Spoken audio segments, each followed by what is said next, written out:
Muy bien, vamos a continuar nuestra clase en el día de hoy.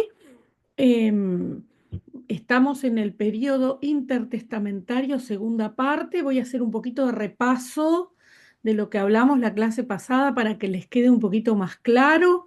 Estuvimos hablando de la rebelión de los macabeos y vimos toda la sucesión de la rebelión en este periodo con la persecución de Antíoco IV, que era el rey de Siria y vino e invadió a Israel. Encontró en Israel los judíos más fieles que se opusieron a su invasión. Para ellos fue intolerante porque él trajo sus costumbres, muchas costumbres heredadas de lo que quedó del imperio helénico. Por lo tanto, quiso sustituir el culto que ofrecía el pueblo judío con la circuncisión como señal del pacto. Este, el seguimiento de la ley, de la Torá, todas las enseñanzas que Dios había pedido al pueblo que guardara, quiso sustituir todo eso por un culto pagano, al punto que sacrificó un cerdo sobre el altar. Entonces, fue muy difícil para el pueblo judío soportar esto. mm, por supuesto, reaccionaron y mataron a uno de los sacerdotes que intentó hacer un sacrificio siguiendo las imposiciones de este rey asirio, y entonces la familia de Matatías tuvo que huir a las montañas y esconderse. Así se fueron formando distintos grupos que eran parte de la rebelión. Junto con Matatías y su familia, luego surge Judas el Macabeo y Jonathan. Ustedes van mirando los años allí alrededor, 168 al 166 Matatías y así. Y esto era la lucha por la libertad. Ustedes lo van a mirar en color verde y entonces van a ver que este periodo estaban tratando de luchar por la libertad. ¿La libertad de qué? De ese Antíoco Epífanes IV que había venido a invadir Israel. Nosotros miramos también en las escrituras que este Antíoco que intentó imponer otra clase de culto pagano, diabólico, contra la enseñanza de la Torá, la enseñanza de las leyes mosaicas, la enseñanza que Dios le había pedido al pueblo que guardare. Este rey es figura de lo que será el anticristo, ¿verdad? De cómo el anticristo se iría a comportar en el pueblo de Israel en un futuro. Así que podemos ver y observar cuán contra las enseñanzas del pueblo del Señor era este rey. Por eso los judíos más conservadores generaron una rebelión contra Antíoco Epífanes y tuvieron que esconderse, y allí en las montañas, en los montes, se fueron formando distintos grupos que luego van a formar el reino asmoneo, porque van a independizarse de Antíoco, de lo que había impuesto este rey sirio que había invadido Israel desde el norte, y entonces se conforma el nuevo periodo de los asmoneos, que es un periodo de independencia. Ya no dependían más de Antíoco ni de la invasión siria, sino que dependían de sí mismos. Un gobierno donde se fundió, se juntó la actividad civil con la actividad religiosa, es decir, quien era el encargado civil, el encargado de gobernar, también cumplía la función sacerdotal. Y ahora lo vamos a ver. 3 años después de haber profanado el templo, este Antíoco Epífanes, los macabeos derrotan a los sirios y a su rey y reconquistan Jerusalén, purifican el templo, lo dedican otra vez. Y este acontecimiento fue también celebrado en el tiempo de Cristo, llamado la fiesta de la dedicación. Es decir, una vez que se independizan de los sirios, que corren a Antíoco Epífanes, que sacan su reinado, vuelven a retomar el templo, vuelven a purificarlo, vuelven a instalar lo que ellos llamaban los sacrificios, las fiestas. Esta independencia se le llama la fiesta de la dedicación, porque dedicaron una vez más el templo. Esta paz con los sirios se logra en el 143 antes de Cristo, aquí 142 dice, pero se logra en el 143 y comienza el periodo asmoneo, es decir, el periodo donde el pueblo judío se va a gobernar por sí mismo. Este pueblo estaba tan agradecido a Simón por esa liberación que lo nombran sumo sacerdote y a sus descendientes etnarcas o gobernadores provinciales perpetuos, es decir, a toda la familia de Simón por haberlos liberado, los recompensan dándoles puestos políticos, gobernando en las distintas provincias que se iban a formar. Simón era hermano de Matatías.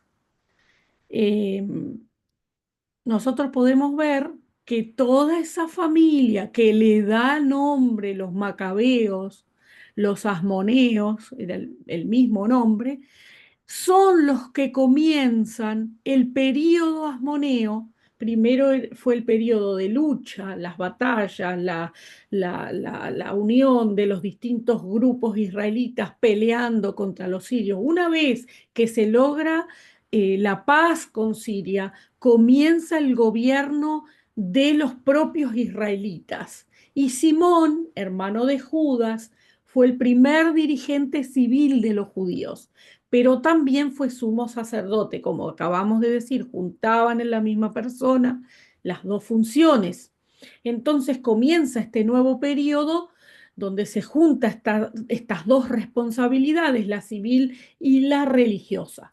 Este Simón reinó brevemente, pero se destacó y se lo cuenta como el primero en el reino asmoneo por conseguir una amnistía o una tregua o un tratado con Roma que reconocía la independencia del Estado judío de Roma, es decir, el Estado judío era independiente de Roma, pero Roma igual lo iba a subyugar porque lo iba a defender, le iba a permitir tener esa libertad, lo iba a defender si volvían de nuevo los sirios, pero a través de los impuestos que les iba a cobrar.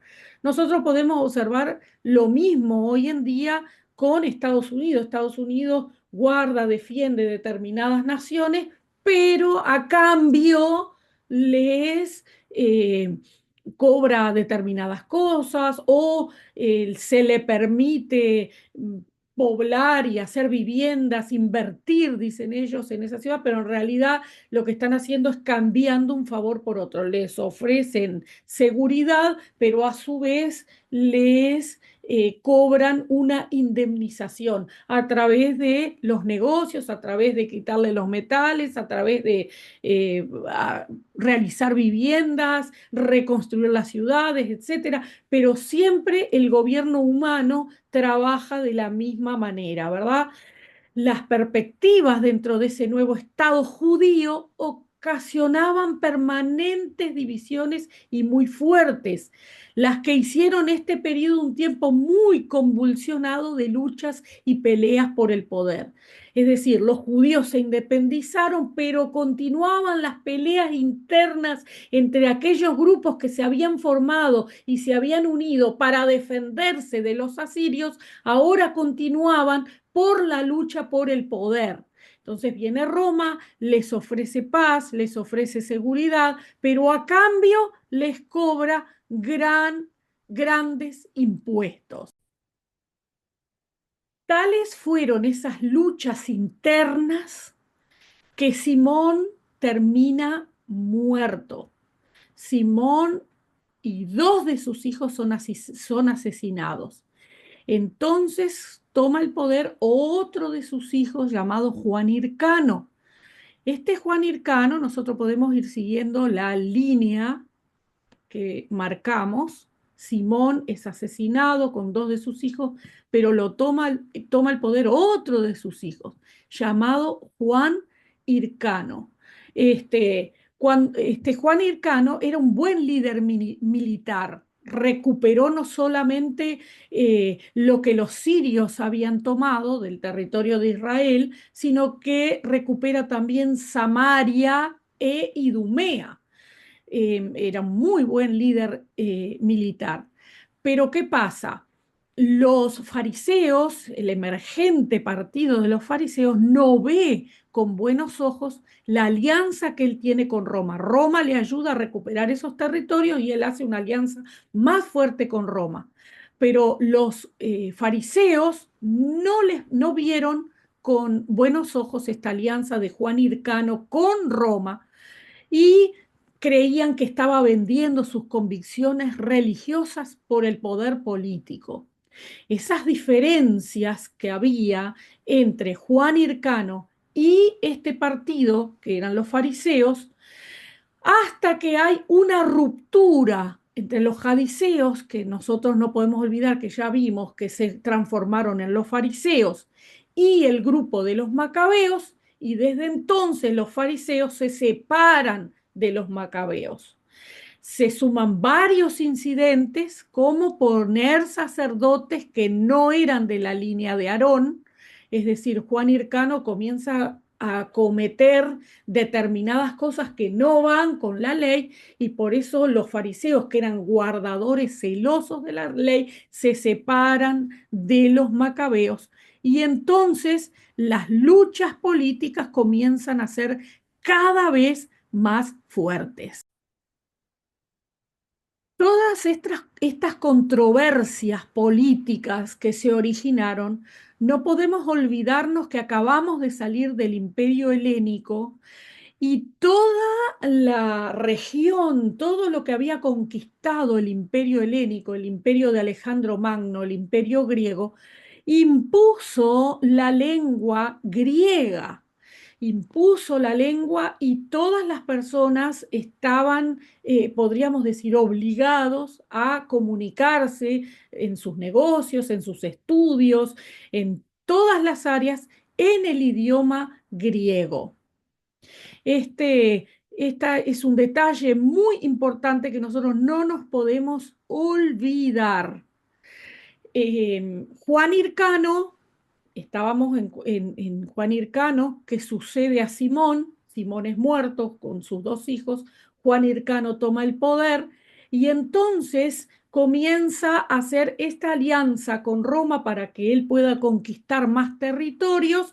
Los fariseos no ven con buenos ojos esta unión entre Roma y Juan Hircano, por lo tanto se le oponen y se dividen los fariseos de los macabeos. Los fariseos guardan la ley tal cual es y son celosos y añaden más mandamientos y los macabeos entonces comienzan a entremezclarse con Roma y con todo lo que era parte de lo que había sido el imperio helénico.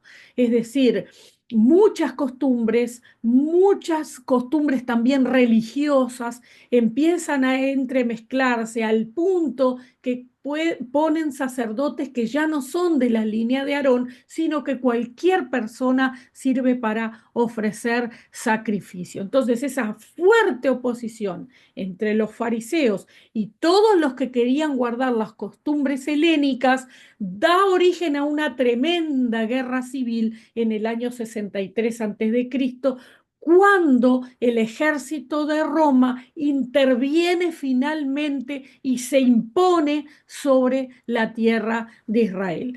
Roma impone la paz, pero también domina el Estado judío. El general romano Pompeyo se apodera del país y depone al gobernador de la familia macabea, Aristóbulo II, confirmando a Juan Hircano, también macabeo, como sumo sacerdote y líder civil en la nación.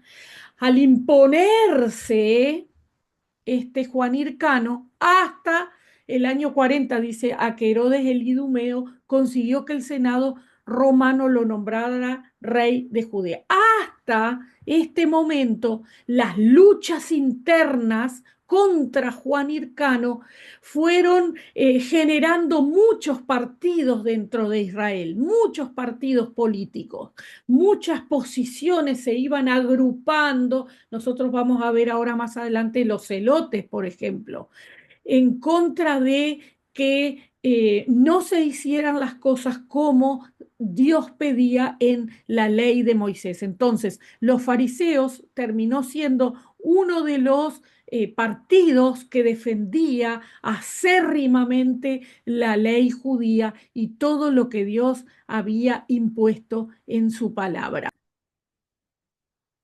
En el año 40, entonces, Herodes, el Idumeo, consiguió que el Senado de Roma lo nombraran rey de Judea.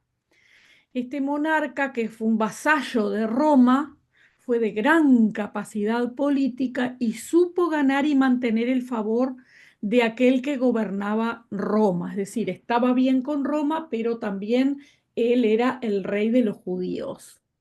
Tenía un papel muy difícil para desempeñar. Tuvo que conquistar su reino peleando los últimos 3 años contra el último rey de la dinastía Asmonea. Herodes profesaba la religión judía. Si bien era de raza idumea, tuvo que agradar a un pueblo compuesto de 3 razas hostiles: los judíos, los árabes y los griegos. Dominó muchísimo territorio. Roma le había otorgado nuevas posesiones.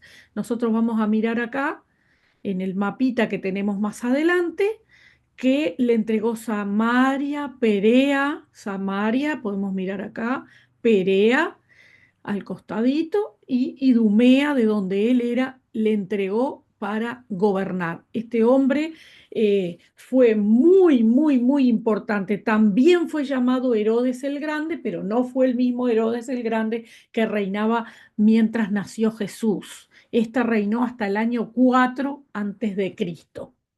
Este Herodes trató de ganar el favor de los judíos. Le construyó el templo, le reedificó todo, las ruinas que quedaban, y lo terminó de construir para quedar bien con el pueblo judío. Todo lo que había sido dañado por la guerra, él lo reemplazó, lo acomodó, lo arregló, y él quedó bien con Roma y quedó con los judíos.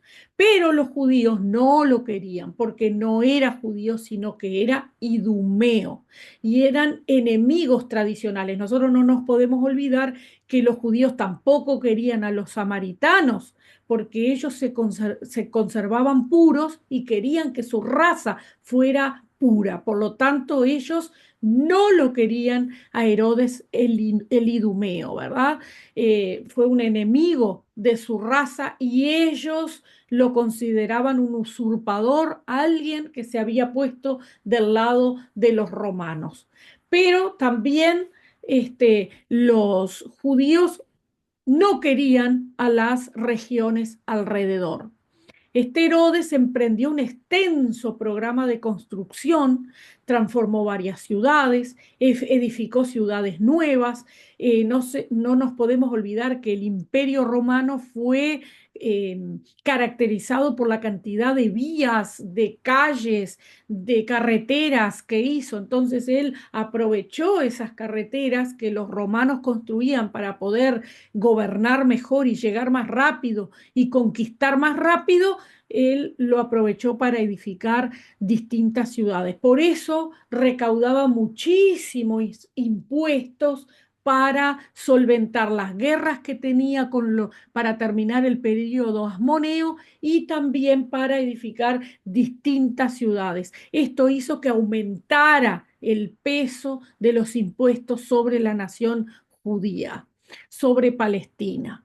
Fue un político astuto y cruel. Se casó con una mujer llamada Mariam, miembro de la aristocracia y princesa asmonea. Aunque él quería terminar con el imperio asmoneo, se casó con una princesa de ellos, tratando de hacer políticamente bien las cosas, pero como no pudo, de todas maneras terminó venciéndolo por medio de las guerras civiles que se hacían alrededor de él en la región de Judea. Es muy interesante el método que él utilizó, porque él se casó con una princesa de sus enemigos, pero él dividió a la oposición de esa manera, es decir, una parte, por haber casado a esa chica con él, se puso de parte de él, entonces dividió a su oposición. Abolió todo lo que era aristócrata, es decir, abolió los ricos, les fue quitando y cobrándoles tantos impuestos que los fue empobreciendo, terminó con la aristocracia, reprimió toda la oposición con estrategias muy inteligentes, dividiendo a sus opositores y empobreciéndolos. Así exterminó a sus enemigos, tanto los reales como los supuestos, porque él desconfiaba aún de su propia familia. Por eso se dice este dicho tan interesante, ¿no? Del emperador Augusto, que era preferible ser un perro que un propio hijo de Herodes, porque él hubiese matado aún a sus hijos si se le oponían. Cuando este hombre muere en el año 4 antes de Cristo, su reino se dividió entre sus sobrevivientes, no entre sus hijos solamente, sino entre sus sobrevivientes, porque él mató a varios de sus hijos que se le opusieron. Herodes Arquelao heredó Judea y Samaria. Herodes Antipas fue el que ordenó decapitar a Juan el Bautista, y Herodes Filipo fue el que recibió Urea, Traconite y los territorios del noreste de la ciudad de la región, perdón, de Palestina. Una vez que tomaron el poder los hijos de este Herodes, el Idumeo, los problemas políticos internos en la región de Judea fueron aún peores.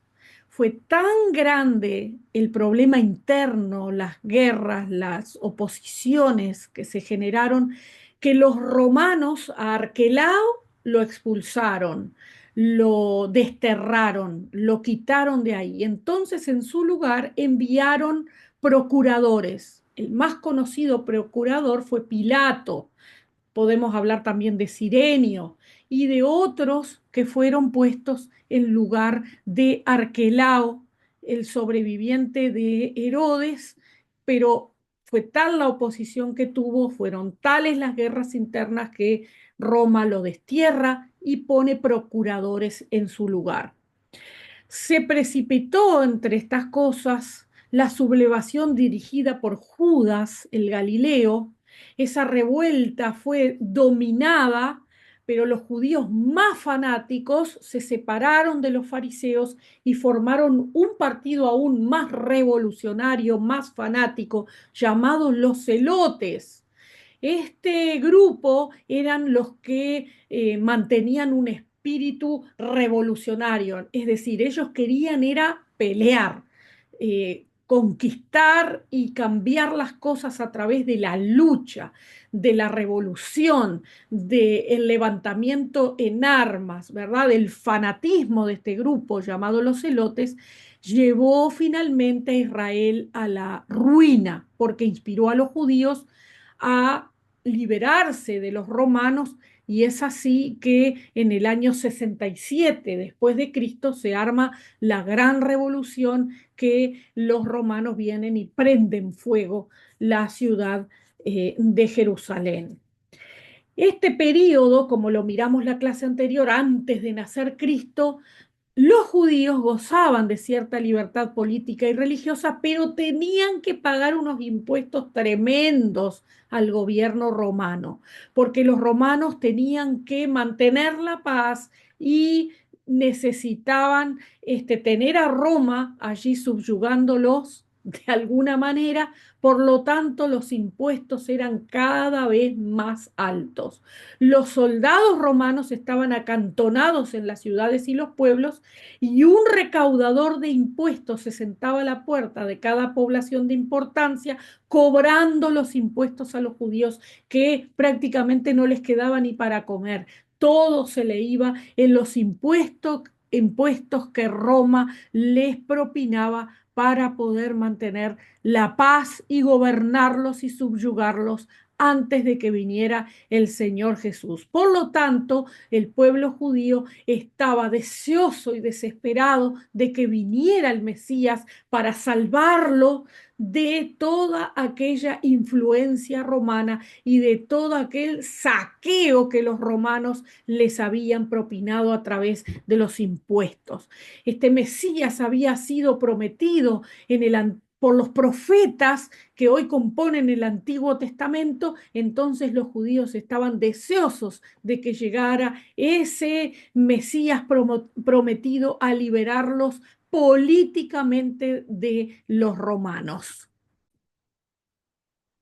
Todos los siguientes cuadros que ustedes tienen en sus notas es para aclarar mejor todo lo que acabamos de decir. Este, Ustedes pueden irlos observando uno a uno y ver históricamente todo lo que sucedió y quién sucedió a quién en el reino. Esta es la forma de llegar nosotros hasta el nacimiento del Señor Jesús, para que usted tenga apenas un panorama de lo que se vivió históricamente en esos 400 años de silencio antes de venir el Mesías prometido, el Rey de Reyes, el Señor de Señores, el Señor Jesucristo, y cómo Dios preparó todo para la venida de el Salvador y del Evangelio, para que corriera el Evangelio una vez resucitado y ascendido al cielo el Señor. El comienzo de la iglesia, el Evangelio corrió gracias a todas las construcciones hechas por los romanos, gracias a que se había unificado el lenguaje en la lengua griega, y gracias a que todo esto se había facilitado, el Evangelio pudo extenderse de una forma muy rápida sobre el mundo conocido.